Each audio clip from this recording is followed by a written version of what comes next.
In the first place, thank you for joining the conversation. This is the 18th Triple ID conversation, and we're getting quite used to it, and it's getting quite enjoyable to see the whole scope of all the different conversations. We record it to make sure that we can put it on the Triple ID website. So if you object to that, please let me know. But we record both the presentation as well as the discussion afterwards. And the format is straightforward. We start with a presentation of 20 to 25 minutes and have some questions and answers after that and a bit of a discussion. And we stop exactly at the hour in 57 minutes from now.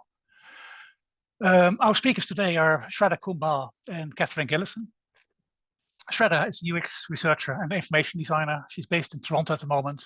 She finished her master's last year at Emily Carr University in Vancouver, and she's currently looking for opportunities to find work. Katherine is an associate professor and an associate dean at Emily Carr University. And the project they present today shows the importance of providing internet access. It will be a guide for communities to develop their own broadband access and systems. I'll put some links into the chat, but I'm very much forward looking to the presentation and the discussion afterwards. So Katherine and Shradda, please take over from here. Would you like to share your screen to see what's happening? Yes. Thanks so much, Carol. Wonderful intro. Yeah, we should have tested our slides earlier, but here we are. It's perfect. We can see everything fine. Thank works. You. Yeah, that's good. Brilliant. All right. Hello, everyone. And I feel like saying good morning, but I don't think that's probably appropriate for most of you in the audience. So yeah, I'm Katherine Gillieson. It's a pleasure to be here with you. Thank you so much to the Triple ID organizers for having us. We're thrilled to be able to share this project with you today. Hello, everyone. I am Shraddha Kumbhar, and it's an honor to be with you here today. So as I mentioned earlier, I'm joining you this morning from Vancouver, BC, Canada, the unceded traditional ancestral territories of Coast Salish First Nations. And I'm joining from Toronto, Ontario, Canada. It's the traditional territory of Mississaugas of the Credit, the Anishinaabeg, the Chippewa, the Haudenosaunee, and Wendat peoples. So today, each of us will share a little bit of work with you prior to launching into our main presentation. First, I'll tell you briefly about the new MDES Information Futures stream at Emily Carr. And I'll take a few moments to tell you about my thesis research I completed at Emily Carr. And after that, we'll present the Community Network Roadmap project, including many aspects about the project collaboration, the context, and the outcomes of this project in progress. So through the presentation, we'll raise a few questions about different aspects of the practice of information design and the collaborative aspects, hopefully for consideration during our discussion afterwards. So first, a little bit about me. Maybe I'll make this brief because I kind of know a few people here already. So I'm a designer, researcher, and educator. My work revolves mainly around information design and editorial design for print and screen. I'm interested in design theory, diagrams, systems theory, the language of book design, among other things. At Emily Carr, I'm also the founder of the Stationery Project, a long-running initiative to recoup waste materials through creative bookbinding, as well as the Occasional Press, which is an agile publishing project to showcase creative research across Emily Carr. One of the past projects I'll also mention briefly is Mapping the Curriculum, a research project that began in 2015. We make use of design research methods to collect and visualize many different aspects of information related to the curriculum at Emily Carr. The outcomes include extensive sets of diagrams, including Common Core and program diagrams, credit segment charts, program overviews, degree requirement comparisons, and more. All of these visualizations act as tools for diagnosis, discussion, and review. And we also research, designed, and produced guides, including an interdisciplinary report, inclusivity brochures, which are now housed in the library for faculty use, and academic guides for students. So what I'll mention briefly today in my preamble is our Master of Design Information Futures stream. So this is really about curriculum development at Emily Carr. For over a year now, I've been working with colleagues to develop a new stream a virtual first degree. So our other two streams are on campus and they are interdisciplinary and interaction focused. And Shradha, you're an alum of the interaction stream. So the strategic focus on information design for the new stream is combined with a little bit of systems design and allied communication and interaction design practices. So the new stream will take a critical and socially engaged perspective, covering tools and professional practice for remote work settings, which should be empowering and widely applicable. Themes are well suited to virtual delivery as they are practiced and encountered online as industry standard. And I will add that that is very much the case in Canada. I don't know how much it's happened in Europe or in other places, but we are very much moving towards remote work spaces for these types of work, practices. The new stream acknowledges the current relevance of an interdisciplinary approach to information design through a practice-based degree. So it's a studio-based thesis research with a written document as a support. In terms of accessibility and inclusivity, it's a great option for students in remote areas or unable to relocate, or for students with access needs who find it easier to engage with the support of virtual learning platforms and technologies. So I'm hoping it'll benefit research in the field, both in and outside of Emily Carr, by contributing to the ecology of knowledge and information design and allied practices. It's going to add critical mass to our student body in graduate studies. And hopefully it will support scholarly development of practice-based research in information design and systems design, both locally and nationally, and hopefully internationally. So the first cohort is set to start this coming September. And yeah, we're really excited about it. So just wanted to share that. Over to you, Shradha. Thank you, Katherine. So I'm a UX researcher and designer with a background in industrial design. And my practice lies at the intersection of human-centered design, creative technologies, and systems thinking. And I graduated from Emily Carr in 2023 with an MDiS in interaction design. My thesis topic was critical response and preparedness for resilient futures. So natural disasters not only threaten the safety of individuals and communities, but also disrupt the everyday life of people and their means of communication. So people are highly alarmed in such situations. Communication plays a crucial part in people's survival. And currently, one-way mass notification system mostly take place in the form of general alerts or warnings. However, people are looking for two-way communication during disasters. They want to be a part of the conversation and the solution. So everyday communication systems like Facebook, Twitter, Instagram are perfect examples where community provide information and assist each other and authorities during disasters. So my research identifies the shortcoming in current one-way mass emergency alert systems as a means to designing an improved two-way communication platform to help communities prepare for and respond to natural disasters such as fire, flood, and landslides in British Columbia. For my research, I used human-centered design, systems design, and Enzio Manzini's hybrid process interaction approach for social innovation.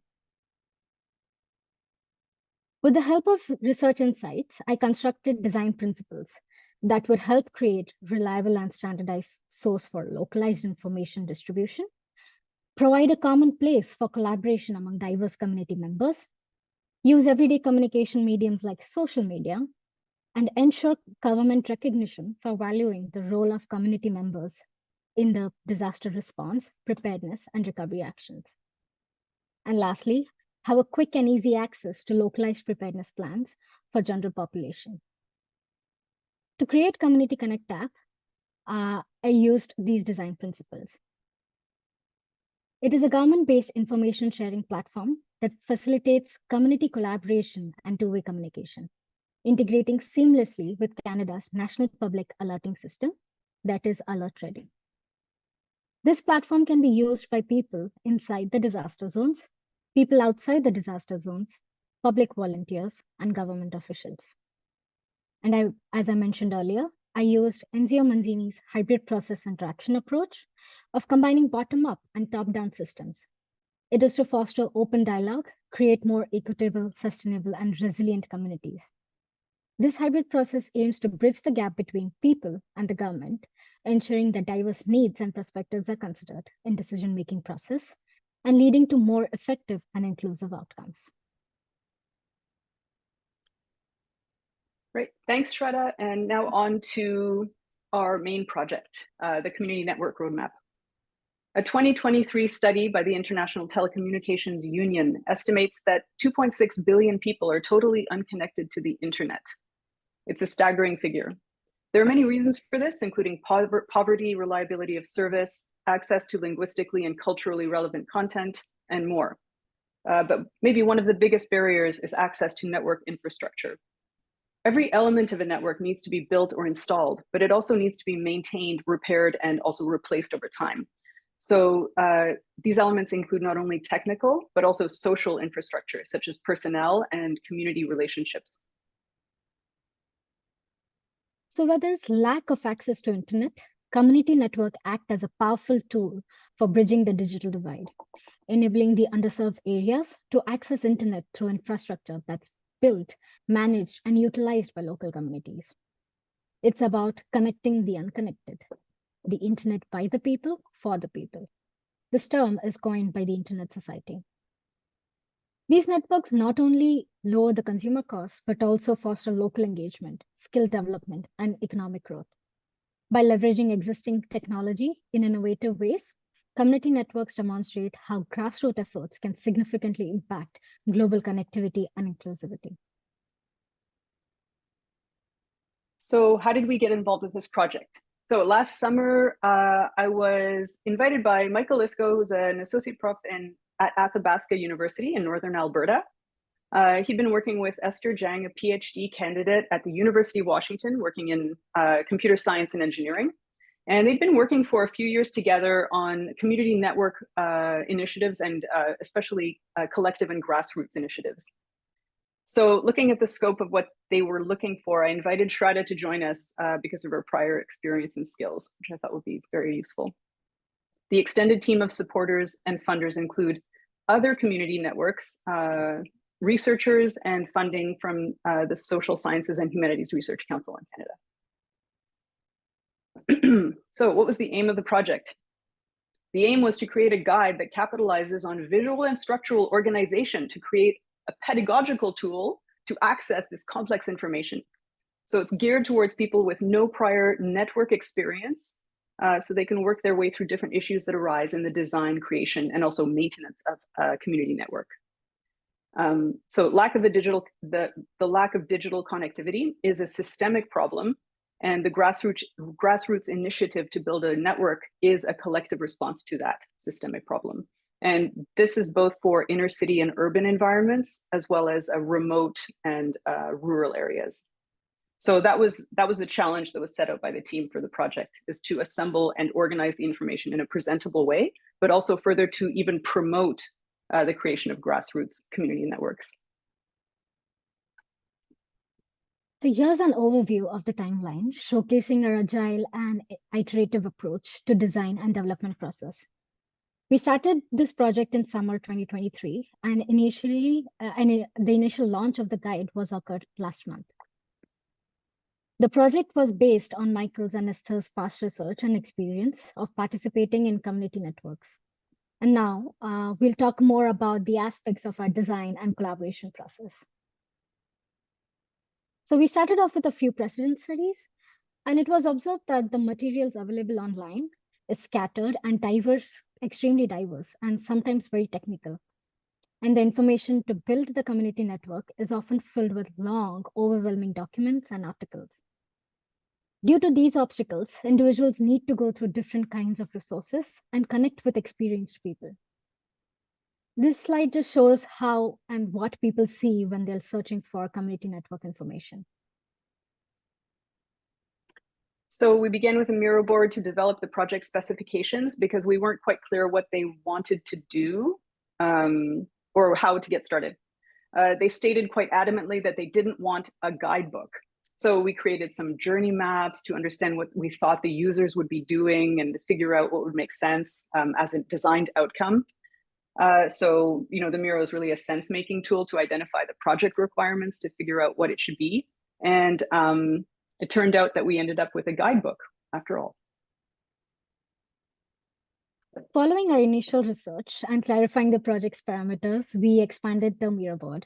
We laid out the roadmap, organizing it as a structured flow with a high-level content, and used sticky notes to fill in the keywords and phrases to guide this flow, allowing our collaborators to direct the write-up content accordingly. This board was also used for precedent and the design decisions, including the graphic approach, color spaces, and mock-up experiments. So the whole process was very interdisciplinary. We moved on to this Google spreadsheet to organize content, as this is what our team felt comfortable using. So usually in editorial design, we would put everything in a text editor, such as Word. But working with a small team, we wanted to make sure that they were comfortable throughout the process. We opened up this Google Sheets, which they proposed to keep track of the content and organize the sections throughout the guide. It's very extensive, as you can tell from all the tabs running at the bottom. This had its own challenges because it was confusing and very difficult to identify if errors were made or other issues arose. Just a note about the guiding principle as we head into a few comments about the design. The text is organized into two main categories with different but strategic priorities. So building and maintaining the community network. So there are segments that are devoted to building, which focuses on the complexity of getting the network started, and maintaining, which is really focusing on the long-term sustainability of the network. So the guide helps the network get up and running, but it's also meant to be a tool that can be referred back to over time. We differentiated these areas in the layout using distinct color coding, yellow for build and purple for maintain. Here again is an example of how build and maintain color coding is. This approach helps in understanding the immediate steps at hand, but also in the anticipating future challenges, ensuring holistic understanding of both the inception and the sustenance phases of the community network's lifecycle. So we designed the guide with the aim of clarity and ease of navigation, using text chunking to make the organization accessible at a high level. Different textual components are differentiated through a type hierarchy, making it easy to skim.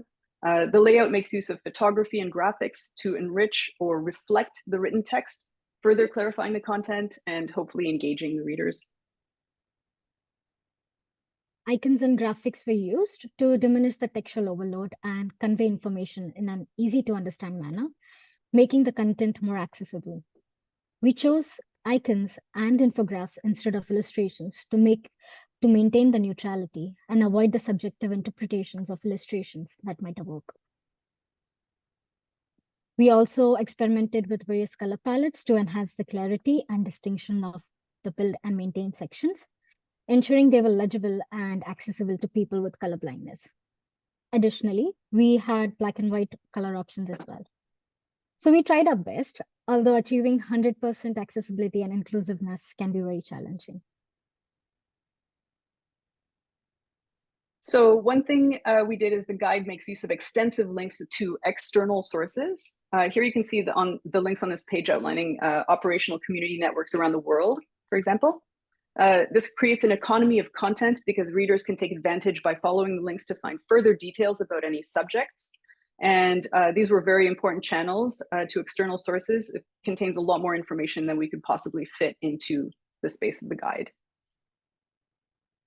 In terms of our format decisions, we talked about the editability, ease of printing, accessibility of the document, use of color versus black and white. It led to a number of design questions and decisions. We settled on an A5 page with an A4 double page spread, instead of going with a letter format, which would be more typical in Canada, because this has not too much of a trade-off for printouts in North America, and it's more accessible worldwide. We really wanted to use open source software and platforms and talked at length about whether we should be working from a PC, a Mac, or a Linux machine. We tested out presenting the guide through Figma, Notion, and other software, digital publishing and content management platforms. We had lengthy discussions about this. The different options were not really optimal for various reasons, but it was really interesting to test these out. We finally went full circle and settled back on InDesign for the guide with a supporting GitHub site. So this is how our GitHub currently looks like. It's still under development. We continuously refined our approach to create a living document accessible to everyone, focusing not just on visual elements, but also technical accessibilities. As community network strategies keep improving, new technologies keep emerging. This has become a very interesting topic of our discussion, like Katherine mentioned. So these assets and content are available in GitHub for communities to use and update. They can adapt the content for any technical or social differences, or use them to translate different languages, for example. This supports the grassroots community network desire for collaborative content. So in summary, the Community Network Roadmap is a tool designed to help communities create their own broadband network solutions for internet access. From the design perspective, our experience working with a team has been very interesting and fruitful. We've really enjoyed working on this and working through the challenges. The learning moments included thinking about open source software, limitations of different format and software choices, and decisions around the level of community collaboration we want in the final outcome. We'll be able to see how things go as this project is ongoing, and we'll have plans for some user feedback sessions and more in the coming months. And it's raised some key questions. How can designers make a collaborative yet also trustworthy and reliable document? Is there a contradiction between making something open source and collaborative, but also dependable for use in this very technical context? And so that's it. Thank you so much, and look forward to hearing any comments and the discussion. Thank you, everyone. Thank you. Thanks very much for a very interesting introduction to the fascinating project. Any comments or any questions? I hear an echo somewhere. I'm so sorry. Sorry. Any comments, questions? Or else I start. Could I? Are you hearing an echo? I have to get on the road, and I'm gonna switch over to audio. Are you getting an echo? It's fine now. It's fine now. Okay, I'm this way over here. Thank you so much for that. I really appreciate you sharing the transparency of the process. I thank you for doing that, because not a lot of times we get to see the under the hood. It's just sort of drooling to see how you handle such a complicated project. My question is, I love the low vision standards. I could tell right away that you're thinking about accessibility and inclusivity. Is Emily Carr teaching how to code like for screen reading? So does your printed guidebook, is it coded for screen readers as well? I was interested because I wanted to pair that with if Emily Carr teaches that as well. Yeah, that's an excellent, thank you, Claudine. That's an excellent question. I can hear myself reverberating. Oh, okay, I think that's good. Yeah, thanks for that. We actually, not to my knowledge, in terms of screen readers, I think that's a really, really interesting point. And I feel like we're still in the middle of the project because we really just launched the GitHub site and it's still in progress.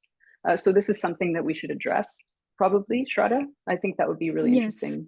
Definitely. Yeah, that would be amazing. But yeah, in terms of curriculum, I think there are classes, we look at accessibility and inclusivity as a topic in our core undergraduate communication design. I don't think it would have come out as explicitly like in specific processes in masters, but yeah, something that we're really dedicated. Really dedicated to pursuing. I think there's so much there. That and a sort of approach of low tech, low bandwidth approaches, that all kind of goes hand in hand. So, yeah, really interesting space. And I think more of the coding side for us, Esther was looking into it, our collaborator. So maybe like in future iterations, we can look into it. Thank you, Claudine. Any other questions? I'm barging in. The software. Oh, sorry. Gillian, you want to go? Sure. Can you hear me? Yes, perfect. Thank you. Okay, good. Thanks for the talk. That was really interesting. I'm looking forward to seeing how the project develops. I'm wondering how, for the community network project, how communities can give feedback into the work. So is it that they'll be part of the work ongoing? Do they give back feedback through GitHub? Do they provide feedback on the document? How does that process work if it as the project continues? Yeah, I think that's something that kind of we have yet to see what avenues are the most fruitful in terms of feedback. Certainly from a design perspective, I think that because this project is so embedded in grassroots community network collectivist action groups, we might actually just get too much feedback almost, and multiple sources of feedback coming back at us. So there's a lot of, if I get the chance, I'll put in some websites of interest, but they're the community networks around the world have their own wiki pages and that type of thing, where they have conversations over different topics and support channels. And then there's also a main, international community network group that has its own website. So it's like a network of networks.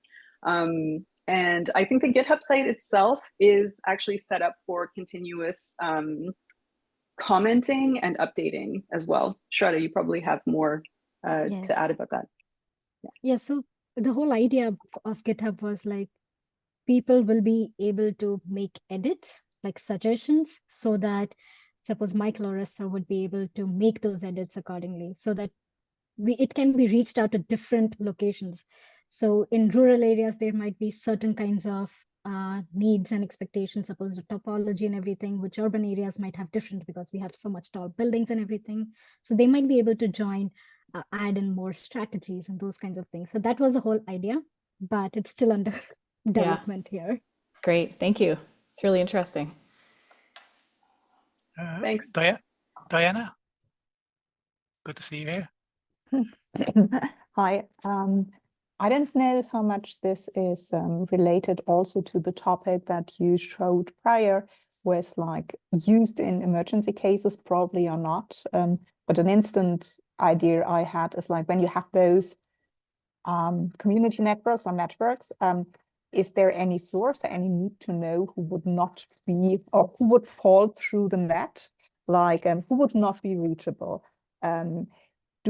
Are there something like feedback loops, or like something doesn't work? So because when you want to use them, depending on the purpose, maybe not everybody is just reachable, even if you build up the technology around.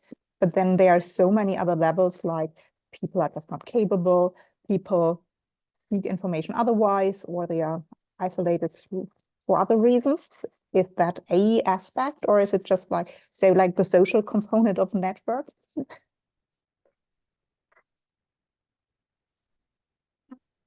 Katherine, do you? So, Oh yeah, sorry, Diana, I was just clarifying if that was actually relevant to Shraddha's research. Is it, or are you really talking about the community networks, not in a critical response kind of state, or we're not talking about disasters? Just the dimensions of what is the purpose meant for, except to just have a network. So yes, absolutely. Okay, well, I'll say a couple of things and then I'll hand off to Shraddha. I think it's very diverse. So like rural network accessibility is very poor, especially in Canada and other very big countries with very, very distributed populations. And our team leader, Michael Lithgow, who's at Athabasca, he's actually there. That university, it's a bit like the Open University in the UK. It's a fully remote, fully virtual university that serves very, very broad populations going into like the Arctic. Like people who are part of that scholarly, community are coming from very, very far away. And so that's really critical. It's a question of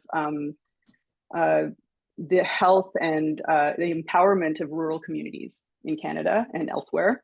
And then in urban centers, it's a question of, I think, cost, poverty, being able to afford, access to services at a the monthly costs or the weekly costs really shut people out. So it's sort of like culturally and socially and economically compelling for people to get together and create their own networks. And yeah, I think that's kind of what that's the kind of instigator. As for like, how do you troubleshoot? I think there are different ways of dealing with that are kind of covered in the guide. Sometimes if you do have a piggyback, you have, I think in engineering, there's this kind of notion that you have secondary and tertiary kind of structures available to kind of support something that's critical. Like, you have to have 99.99% technical reliability. But Shradha, did you have other thoughts? Oh, yeah. So yeah, in our guidebook, there are like different resources given for learning those, like courses or resources given to people who have no technical knowledge. And usually what we observed is in community networks, there is at least 1 or 2 people who have some kind of knowledge, and they pass on to their communities and bring like more 5 to 10 people, and then they start it off. So I think it just networking here most to start off actually. Yeah, the social networks make the digital network necessary. Rodrigo. Yeah, thank you, Carol, and thank you. Congrats, Shradha and Katherine, for your presentation, the project. I really like this stages like build and maintain, building and maintaining. I think it's really important after the implementation of any project, how you can keep this evolution, especially when you work with communities beyond the infrastructure, how you keep the sense of community, how you can keep the dialogues, especially when you are trying to recover from an event, from a disaster or something. Do you think that you can, for example, give the chance to these communities to adapt, first adopt the project, but then adapt to their own needs?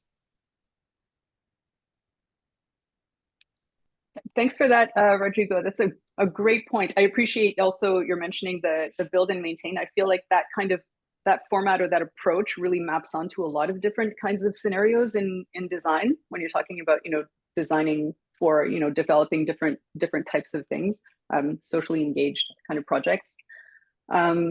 I think the whole idea of the guide is for it to be adaptable, for the notion that you can take this information and adapt it to your own needs. Hopefully that comes through. It's really meant to be kind of, here's a recipe book, and the links to different resources kind of enriches the possibilities for different scenarios. And, Shradha, you mentioned like the topography of cities versus the countryside, or, technical aspects such as those, the challenges of having technical literate versus non-technical literate community members. So, in a community network that's in the middle of a city, and they're all kind of like, internet and broadband geeks, and they know a lot about network, but they don't know so much about the social side. And then the opposite is happening in the rural area, where people are very tied together with community and have a social fabric, but there's not as much kind of network knowledge. So I think the idea is that it is highly adaptable. I suppose that's like something that we will have to keep track of and see how it might be used, maybe in certain, with examples of use. Thank you. I'd also like to add something here. The best part about this guidebook is we have included things like how to be inclusive, equitable, like how to bring in different voices from your community. And I feel in terms of emergencies as well, like if something goes wrong, because of all of these pointers, they have created a safe ecosystem around them. And this might actually help them build up really fast, like in case of something goes wrong. Thank you, Shradha.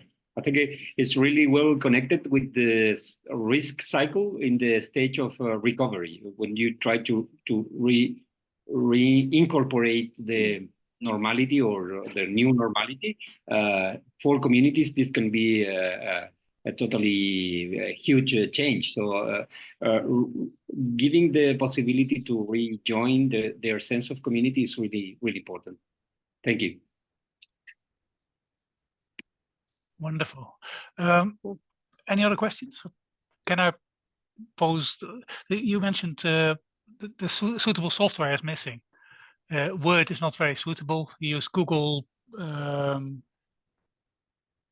documents to have spreadsheets with loads of different tabs. Combination with Sigma, Notion, all sorts of other things. We've been working with software for more than 40 years. Why haven't we got any decent software yet that makes cooperation and multidisciplinary work possible? And what would you like to see yourself as software? Because I mean, I'm struggling with every project I do. I fall back on Word, but I've got about 25 different Word files open at the same time to make the picture ready. Why can't we have diagramming software, three-dimensional thinking? Who's developing that at the moment, and where should we look for it? Yeah, Definitely. that's really great.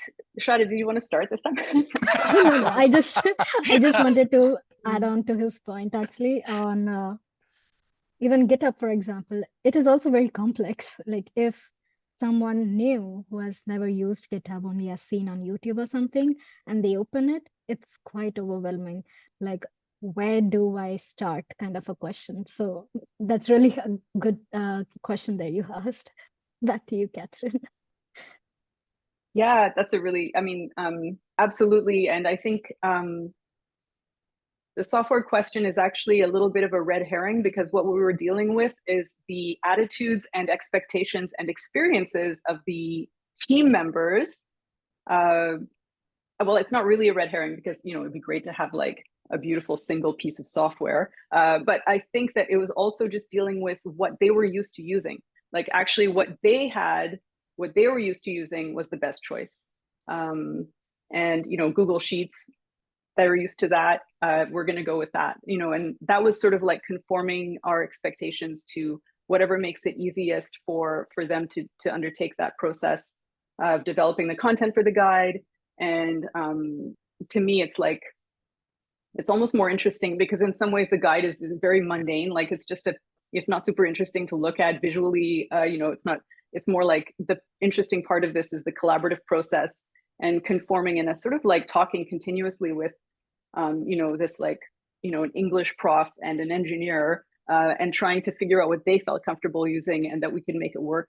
Yeah, I mean, I think it's a little bit scary to think, you know, we need to, with everything that's out there, and there's just like a myriad of like things that are a bit like Miro and things that are a bit like Figma or something else, you know, we don't want to just keep developing options for these things. It's more like, which of these things that already exists has the capacity to do this job in this step of the process, and sort of conforming that to the team members and what their culture, you know, what their expectations are and what their experiences are, was kind of the best way to do that. And like the heavy lifting that I did in this project was really talking about the value of design, and then the value of bothering to organize it at this level, at this stage, and then getting to the next level and organizing it in this different way, and, you know, talking through the format options and the repercussions of different decisions in design all the way through.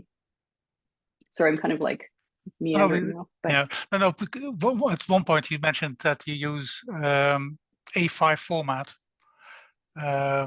for the format of the guide. We're writing together with Rob at the moment a ISO standard for document design or information design as part of the plain language.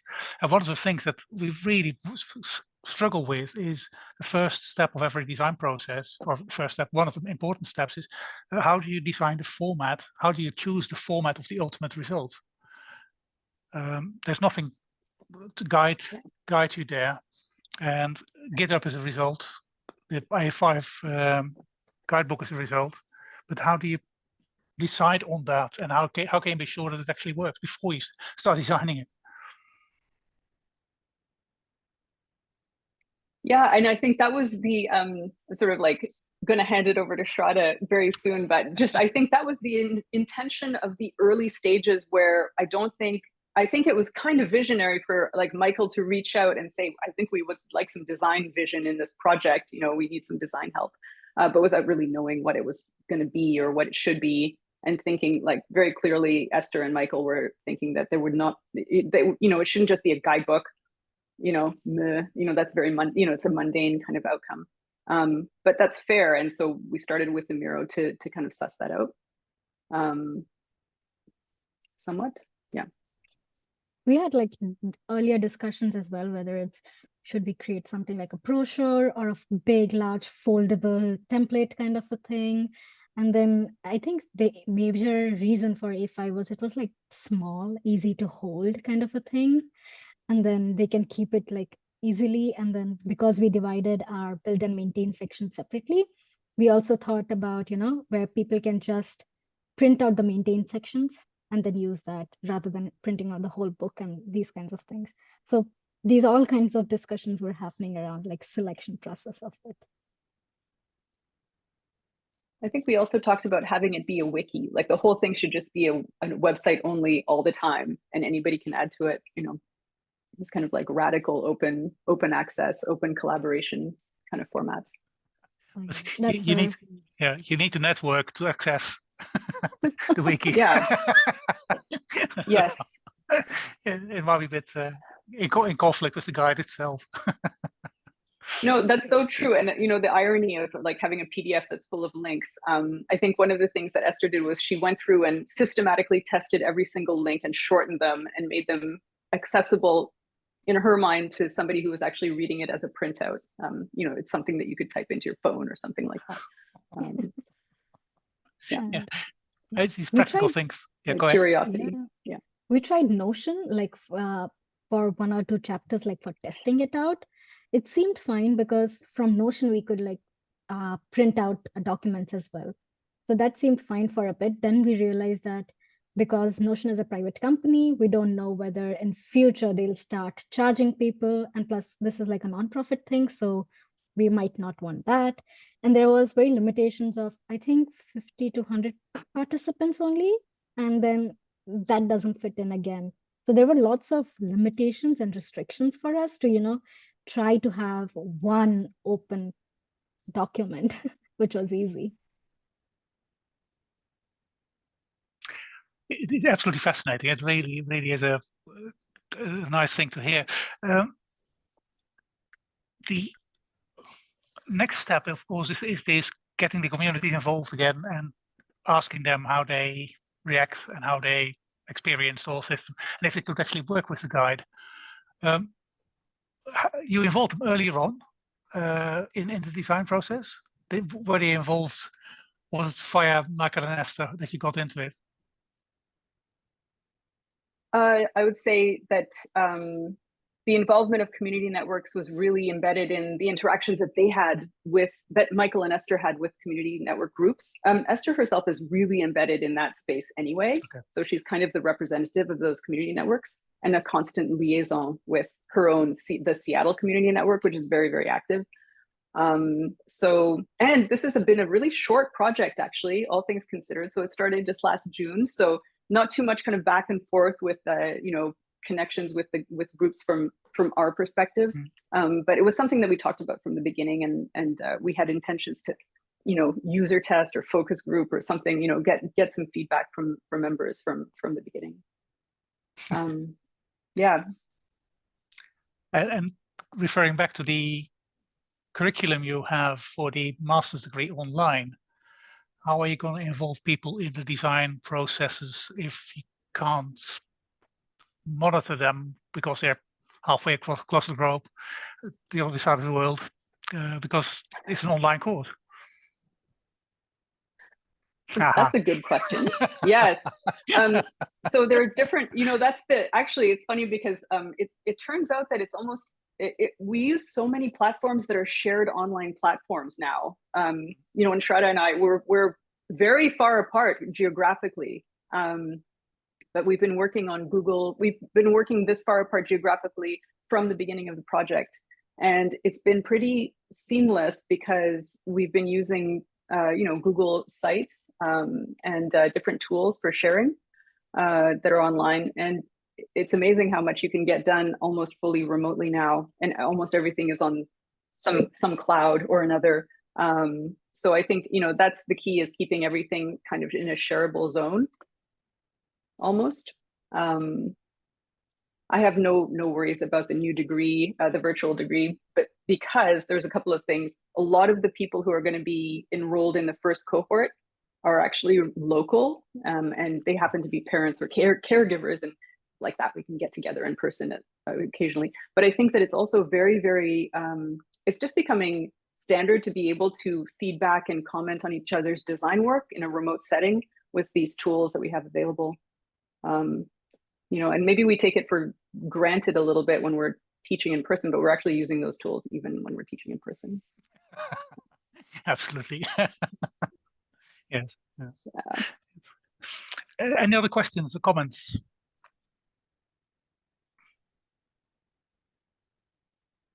I just got one last comment. It's just the multidisciplinary approach, which is absolutely integral to information design. It's impossible to do. I mean, I wouldn't even know what a single disciplinary information design approach would be. You always need to cooperate with people. In the university, you still get a degree from one faculty individually, and we appreciate teamwork and multidisciplinarity. Isn't that the conflict? Shouldn't we give degree certificates or university certificates based on your teamwork and your multidisciplinary work, instead of individual and monodisciplinary certificate? That one's juicy. I think that's I'll address that, and then maybe Shradha, you have some thoughts based on your own degree.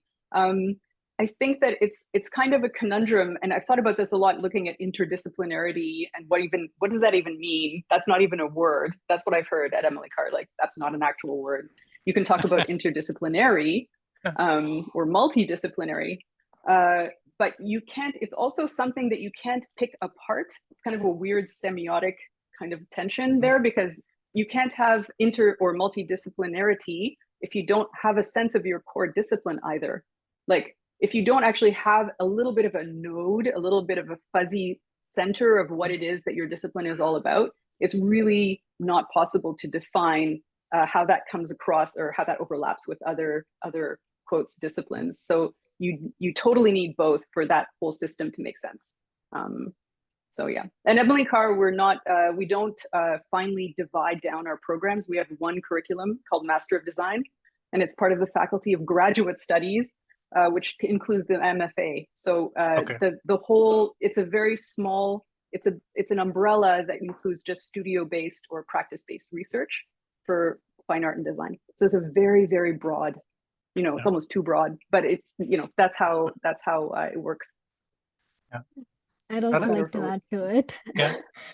So what I realized is we were coming from various different backgrounds, like industrial design, graphic design. Some were coming from advertisement, architecture, and so on. So it was pretty good. And because it was like all studio based also, we were able to explore with each other's skill sets, basically. So it was kind of helpful in terms of having the group, which is multidisciplinary or interdisciplinary in nature. Yeah. Sorry to barge on, but architects start their project by building the group before they even design anything or consider anything. They just build and make sure that they have all the different stakeholders, financial, social, commercial, design, all of them in a team together before they do anything. I think information design is very similar. It's just that I certainly wasn't trained in making those teams work or thinking about these teams before I start doing anything, and I should have done.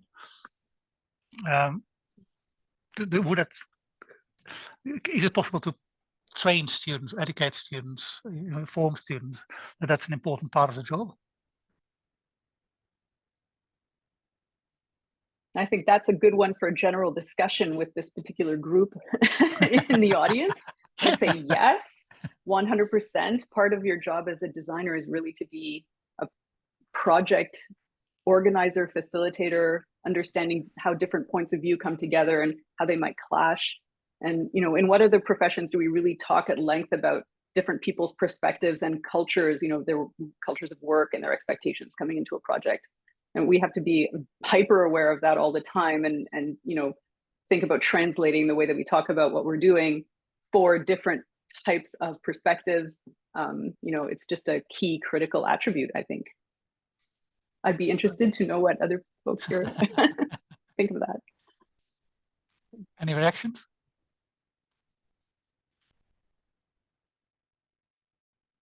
Christian?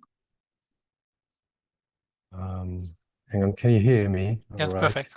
Yeah, Perfect. well, it's a really nice project, you two. I enjoyed that, and maybe this is a bit of a too broad a perspective I'm bringing in here, but I've been thinking about the role of a, I call it information designer, within that context which we're living in at the moment, quite generally. And I think what you're talking about, Karel, that, well, maybe not building a team, but being part of a team and being somebody who listens on a quite personal level, I think that's becoming more and more important, actually, because the technical aspects seem to be automated anyway quite soon. So I think that's probably at the core of our profession to actually, well, yeah, be within the group. But if I heard your doubt or your question properly, you were sort of linking that up with that whole concept of learning within a digital context. And I'm not sure whether that's the same thing, because learning within a group isn't necessarily designing in the real world. So I wouldn't see a huge stepping stone there. I don't know. Things seem to be changing really, really rapidly. So yeah, I'm not sure whether that's helpful. You're absolutely right. I mean, it is absolutely fundamental to discuss these things, and I'm really pleased that Emily Carr has taken the massive risk to start a new course online. And I need to include it in the general list of information design courses. Gillian. I have some thoughts to add to that. So I'm part of a project that looked at different design methods and how co-design has changed as a result of the pandemic. And we've been working on this project with an international research group that Shradda was actually part of, from Emily Carr a couple of years ago. And I think what we did learn was that we have so many more digital tools now available to use, that collaboration and working and even design critiquing and, you know, being able to do design online isn't it's possible, right? And it's and you know, we can use Miro and Figma and all these things for critiquing and for doing feedback sessions and things like that. But what's more important than that is providing safety and safe spaces and collaborative the group dynamic is much more important, and allowing time for the group to gel and to connect and to, you know, meet before we start doing those things, and providing you know, a safe, secure spot is possible, but that's the most important part even of a design project. So I think that's what we have to take back and teach students about, is that establishing that network or community or you know, working method with all of these different professions is the important part now in a design project. Just a couple thoughts from that project. Yeah. Not fully formed or anything. But No, Diana, can you? Just need to unmute myself. Gosh, maybe I should also enlighten myself, kind of. Help. Sorry. Regarding the collaboration thing, I would say this is also highly dependent on the expectation what design means, because I think there's a lot of people who start studying designs who just want to be creative on their own. So you have always, especially if you have designers, you also always have that clash of egos when it's just like, my idea is the nicest, prettiest, best, and so on. And if you have a more, I would say, purpose-driven approach, you are easily the asshole in this group because you don't tell them they did the nice thing. So and that could create really, really strange dynamics. That's the one thing. And from conducting so many workshops and online sessions during the pandemics, I really, really would summarize that it's doable to an extent. You easily reach limits where you get just not the results, because you have to moderate so much more. You have to prepare so much more to keep those things efficient. What also means you'll limit on the flip side of that, because the more you prepare, the more you give the direction kind of already with. So, and it takes way more time to prepare, to set up everything, to prepare those stamp mood boards and so on. And it's just like, it was such a relief meeting people again. And I learned just like a mix of it could be amazing. Also, it's a huge opportunity for those people who are not so worthy, just to show up, like those work together alone. So they have their space, they can do the things, they are not spoken over. I don't know if you say, spoken over, sorry. But it's just not the same. And I overall would say it's just not the same quality as a result. I don't know what the other opinions are. I'm really sorry, we're exactly at the hour. We've got to stop the discussion for this time. I'd love to continue the discussion at another point, and preferred with some drinks as well. I would like to thank Katherine and Shradda for their presentation, and I'd like to thank everybody else for this enjoyable discussion. The next IIID conversation will be on April the 11th, in 2 weeks' time, where Wolf Erickson will present one of his projects there. And I really hope to see you all there. Again, I hope to continue this discussion about education and about teamwork as well. Thank you very much.